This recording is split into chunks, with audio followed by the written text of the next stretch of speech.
bastante enterados de la vida del señor Devito. ¿El qué, perdón? Ah, también es productor y director, exactamente. ¿Qué más podemos platicar de él? Exactamente. Bueno, pues me dicen que ya está por aquí el señor Devito, así que un fuerte aplauso para Danny Michael Devito.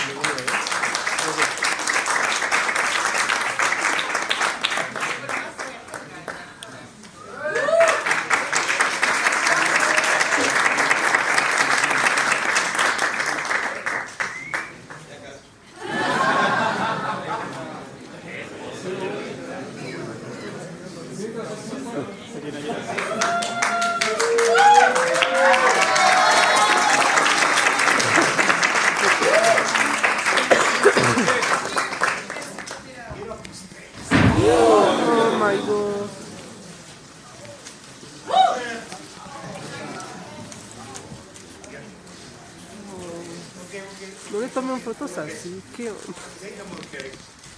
¿Cómo está?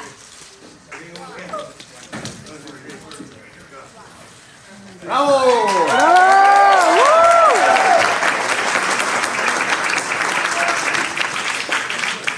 No print in that picture. Okay. Thank you very much. Mr. Devito, welcome to Mexico. Thank you. It's very nice to be here again. It's been a while. When was the last time you came to Well, Mexico? It's been a while. I know I shot Romancing the Stone. I shot Romancing the Stone in all over Mexico. And I spent a bunch of time in Mexico City when we were doing that. But that was many years ago. I don't think I've been here since. It's so beautiful. It's really great. I love coming. The countryside looked really great, and yesterday was really nice. I had great Mexican food, What which did I you was have? really looking forward to. You know, I had some tacos and, of course, and some tostada and some, and some fish that was beautifully grilled. You love fish. You know, I stayed in, in Veracruz for a while. We were shooting down there. And I remember that was a really special kind of dish down there, fish dish. And I was in also Jalapa and Cuernavaca. That was good. Really nice. There's roses in Cuernavaca. Yes, crime roses. Mr. Devito, what do you felt when Disney Pictures called you to be part of this classic 1941 Dumbo? Okay, well, I'm a big fan of Dumbo's. I've always been a fan of Dumbo. And, very moved by that 63-minute cartoon. When I was a little kid, that was one of my favorite Disney movies. And it was when Tim called and said he was doing this. I was doing a play in New York, and I thought, my God, I don't know if I'm going to be able to be in it. It was overlapping the schedules, and this, that, and the other. But I read the script. I love the part. The part that Medici is, if you saw Big Fish, it's similar to Big Fish, the circus owner. And also, so we had the circus in Batman Returns. I had a lot of circus folk in Batman. So this is kind of like, would be the trilogy that we finish up, Tim and I. And so it didn't look like I was going to be able to do the movie because I was in New York doing a play. And then you know how it is with movies. I mean, this is a common story. They get pushed. So, something happens. Something falls out, some kind of location or something happens, and they say, okay, well, you're scheduled to do it on such and such day, and now, unfortunately, we got to move it. 2 weeks. Well, in my case, moving it 3 or 4 weeks was perfect. So I got to do Dumbo. Yeah, I got to go to London. I spent 3 months there. It was really, really glorious. I had a great time. Great time, and the great time for us is to have you here. So thank you very much, Mr. Devito. I must say that was quite an entrance.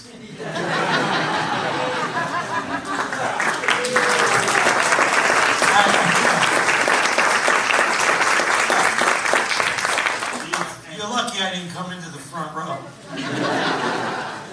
Okay. Would you mind if we start like with the questions of the press? Sure, let's talk. A ver, ¿quién? La primera pregunta. De este lado, alumnos del programa El Almohadazo, bienvenido. Quisiera saber que nos platicara un poco la ambientación que hizo Tim Burton. Ya apreciamos el tráiler y no lo sentimos tan oscuro como nos tiene acostumbrados el director. She's saying that she would like to know how is like the movie. So Tim Burton, because they have saw the trailer, but they don't feel it like that kind of obscure as Tim Burton's touch in Dumbo. Yeah. What can you say about that? No, did you see the movie? Yeah. Some of them. Some saw the movie. Okay, so the idea is that there's the magic that Tim brings is in the movie. It's big time all over the movie. Tim Burton is all over this picture. The thing about it is that this is a story for old people, young people, kids of all ages. It has Tim's magical vision, all of the things that you would imagine how Tim would handle the subject. There are less, what would you call, brooding, darker things in the movie. It's not in that. There are like sadnesses, and there are emotional moments and things that, but it's not overbearing or he did. I think he really worked to keep it on an even playing field so that you could take your 3-year-olds to the movie and the 5-year-olds and also your grandparents. So that's it. Yeah. Next question. Over there. ¿Nos escucha?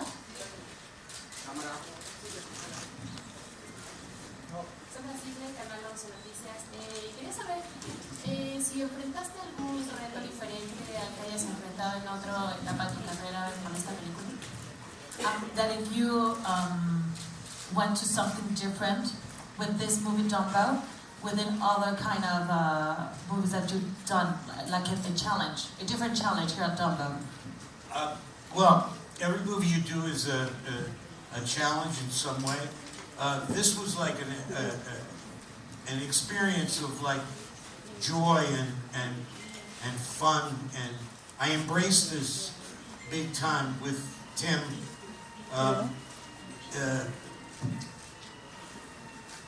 You want to be there for him, so that's not a challenge, but actors do. We go all over and do whatever we have to do to serve the director's vision, the writer's vision, and in this case, you had a responsibility also to make sure that it's going to be fun and bright and good for children and good for the Disney feeling, so I guess that was the biggest challenge, but it was more of Tim's challenge than mine.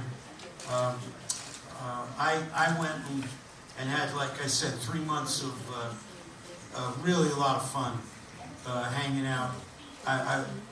The sets were like nothing I've ever been involved with before. Just beautiful. The amount of people there, the clowns, the jugglers. Everybody did it. They all did it. They were all very, very talented circus performers.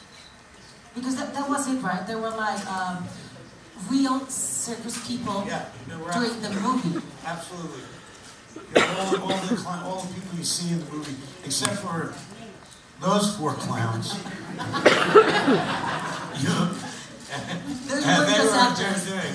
the other people could do things like balance chairs, or, stand on, do tumbling, high wire acts, all the things, blowing the fire, doing all the things that we love to see in the circus.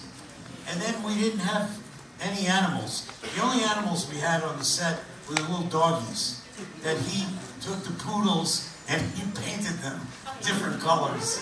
It was very, very funny. One day he released the dogs out and they ran out. We didn't see them before. And they just came out and they were green and red and yellow and they were really amazing. And then, of course, Dumbo. Dumbo wasn't there either.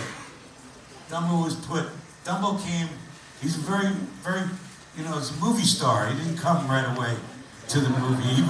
He had to wait for Dumbo. So we all waited around and Dumbo finally showed up.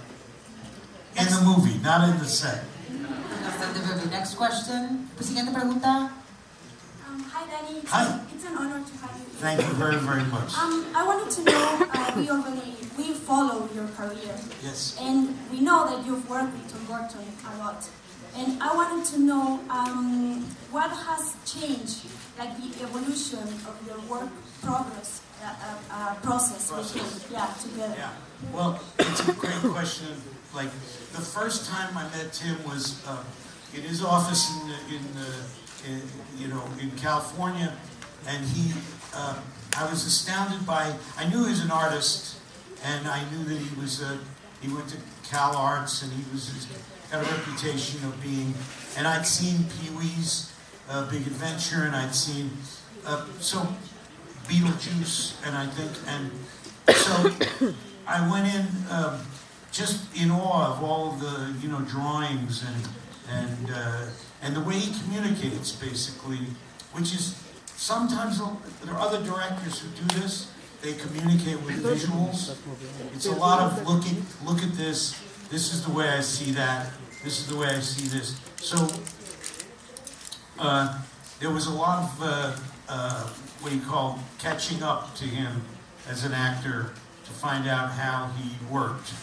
And that happened during Batman, and we had a great time during that. And then from then on, how it evolved is it was more, in the very beginning, I was not skeptical, but I just wanted to see, you needed to show me more and show me how the Penguin was going to be and how we were going to approach it and how operatic it was and how big it was and what kind of, and then as we went along, I got more and more comfortable with the fact that the way Tim communicates is in visuals. He shows you he draws all the characters and kind of fits them together, and you get the feeling once you combine that with the script.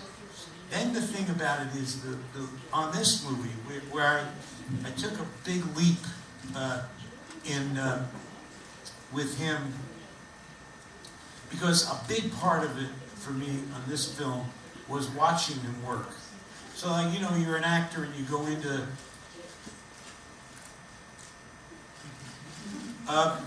you're not. I'm just checking. Yeah, I think so. Don't print the picture. So you're an actor, and you go out there, and you come to work, and you put your makeup on, and your costume, and you do the whole routine, and then you go do your job and you leave. And I felt like with this movie, I didn't want to leave. I really went to work early. I got there, I got in my costume, I went down to the set, and the set was basically, it was huge soundstage in London. There were 5 sound stages, and you watch him paint with characters and things and props and moving big, train cars, and seriously creating the frame with all these visual things, and then and then you fit in. But like I said, my next movie that we'll do together, I will be really a pain in the neck. I'm gonna stay with him all the time. He was like, Danny, what are you doing here? because I love being around him and I love watching him work. He's a genius. I wouldn't say he's a genius, no. ¿Alguna otra pregunta? Hola, soy Mario Manjarres de Hello, Televisa. Mario. Welcome. Thank you very much.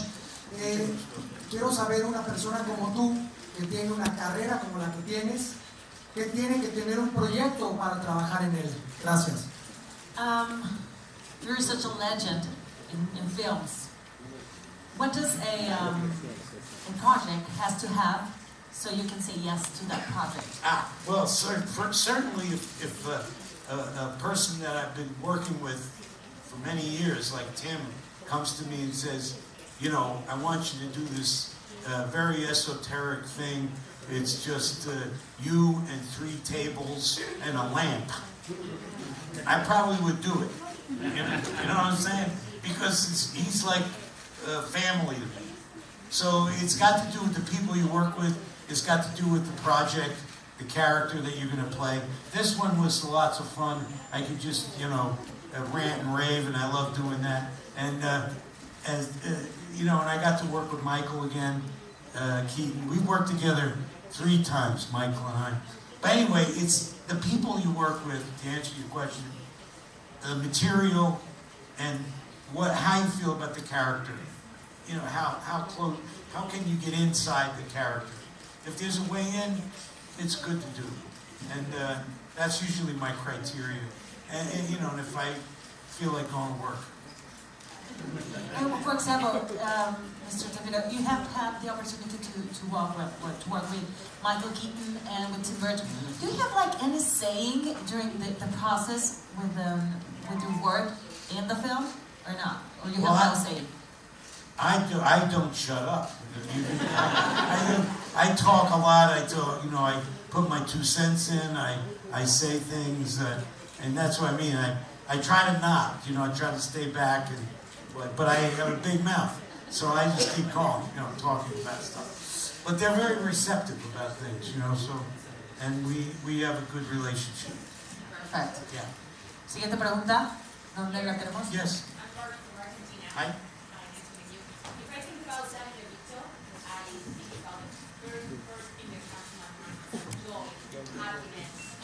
Oh, that's very nice of you. Thank you. I wonder what experience you have. Oh gosh, well, I have 3 children.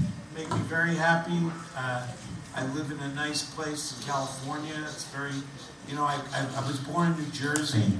I wasn't crazy about waking up every morning in the cold and going out in you know, the snow. It's not right for me. I like it here better, this climate. You know, I like that. That makes me happy. I know we need rain, but I'd rather it be a sunny day and I sit outside and take all my clothes off. It's more comfortable, right? Allá, siguiente pregunta. Hi, Danny. I'm Constanza from Esquire. My question is, Dumbo is a movie about celebrating what makes us different. What do you think it means to make a movie like this now, in a time where we're so eager to embrace diversity? Yes, I think it's a very, very important movie for now. I mean, it's a wonderful movie, and I'm so excited to be part of it. There are themes in the movie that we all are experiencing now in our lives that are happening in our country and in various countries all across the planet, where there's a divisiveness, there's a xenophobia, there's an incredible focus, mainly because of the leaders that we elect in our countries, because we're supposed to look up to them and they're supposed to bring us together, and they actually separate us because they feel like they can have more power over us if we're divided. So we not to get into all of that stuff, but seriously, in this movie, there's this creature that's born just like any one of us with various traits. You know, it's beautiful joy. Medici, I took Mrs. Jumbo, I bought Mrs. Jumbo. I knew she was pregnant. I knew that we were going to have a baby. I didn't know what the baby was going to look like. And I also react in a very, you know, kind of standoffish way at this little innocent baby, this beautiful innocent creature because it's different. It has, his attributes are just different than everybody else.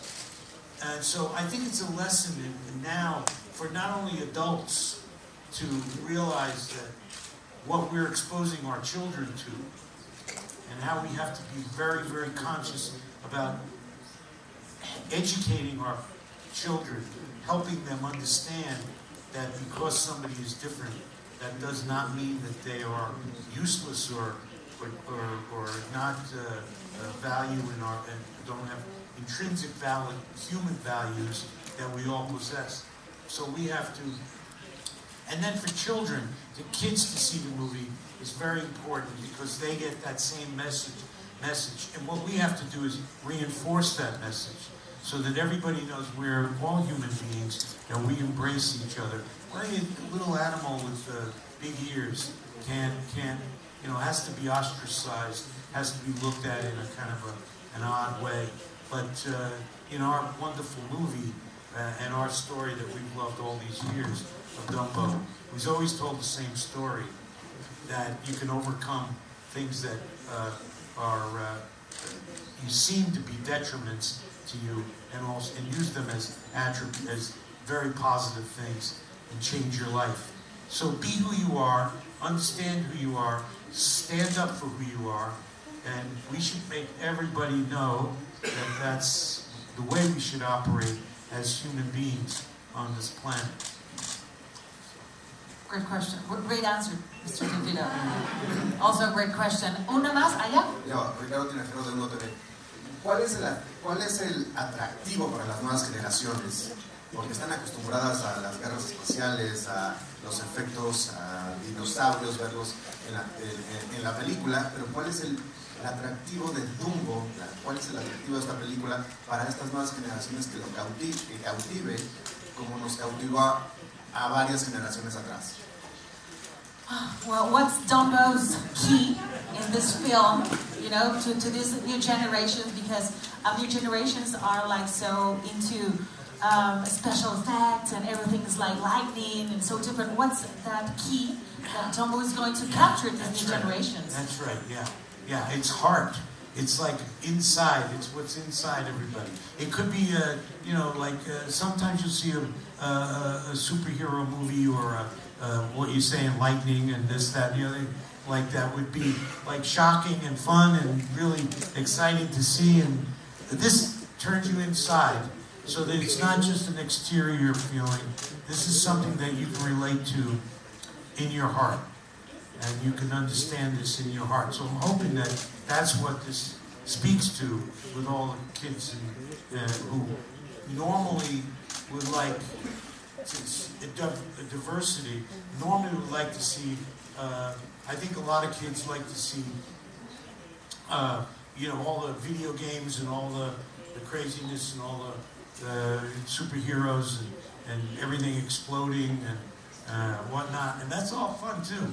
I like to see that too, but I think there's a place in your life and in your heart for Dumbo, big place, and I think it's going to mean a lot to kids when they see the movie. I made a movie called Matilda, which was a while ago, and the movie is now everybody has seen Matilda. Basically, all the kids watch it; they all love it, and she's a girl who was like. Kind of put in a spot with her father and mother, and they didn't treat her like she had any value. And so I think even though there's not a lot of explosions and there's not a lot of car chases and whatever in that movie, that movie resonates over the years, and it becomes a favorite, and kids pass it on to their little brothers and sisters, and so I think that's what's going to happen with Dumbo. And it's a great chance to connect, with our inner, maybe insecurities, and to be aware that families bound or bondings are the special things in life. That's another thing in the movie with families, with Colin's family and his children, and the other thing is that the circus is also a metaphor for the family, because we kept the kids, even though he went to war, his wife passed away in an epidemic. the family of the circus kept the kids solid. Those kids are really, you know, absolutely great kids, and they care about. And then when Dumbo comes into their lives, they're really the ones who recognize his value and understand that everybody should be looked at for what's inside of them, rather than just the way they appear to us, and albeit different in the fact that he's got big ears. Una última pregunta. One last question. Is it? Hi, Danny. I'm Abby from Chicago, and you already said that you played 3 characters that come from the circus. How is Ringmaster Max different from the rest? Well, you know, the thing about it is I think in Dumbo we explore a little bit more of the economic situation of Max Medici. Max Medici is trying to make ends meet. He's trying to keep everybody in the circus getting a paycheck, getting you know, doing what they love doing, keeping them together. He's trying to democratize the whole thing so that everybody does, you know, everybody chips in and does their part and more. And so he's the glue. You know, I feel like this is the first time in all of well, Penguin I was pretty evil, and in Big Fish I was a